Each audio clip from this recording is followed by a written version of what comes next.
How do they professionalize or try to think about getting to the next level in terms of fundraising? I think there's many facets of a good fundamental fundraising program.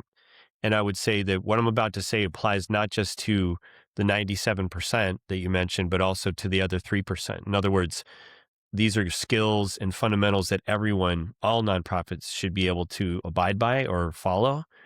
I would say it starts with, and I'll get to the finding of new people in a moment, but I would say it starts with a good case for support. If you don't have a good case for support, it's hard for people to understand what you want and how they can help you. So if you know what your mission is, your vision, your values as an organization, you can tell where you can talk about where you came from historically, you can talk about where you are today, and very importantly, you can talk about where you want to go, what the challenges are, what the solutions are that you're offering, how much money you need for what particular key initiatives, and then how people can make those donations. What I just described is a fundamental document that most nonprofits don't have. They don't have them if they're in a campaign, or they should if they're in a capital campaign, but they usually don't have them if they're not in a capital campaign.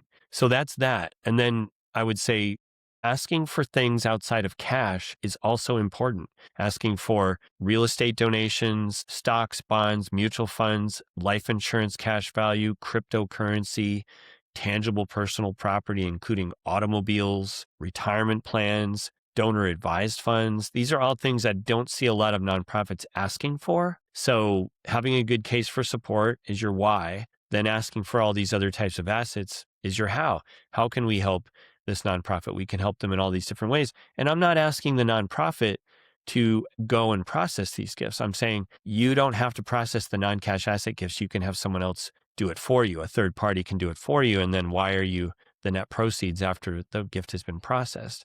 But to your point about finding new, I'd say that now you take that information from the case for support and you put it out into the world in the form of good marketing. And how do you do that? You do that through all the channels that anyone would suspect is like social media, newsletters, blog posts, podcasting, one-on-one visits, events. But if people say, well, I don't even know who to go to after that, well, then you hire someone called a researcher. They do research where it's more broad-based research, where they have a software program. One, for example, that is well liked is called iWave, or there's Donor Search. Those are two.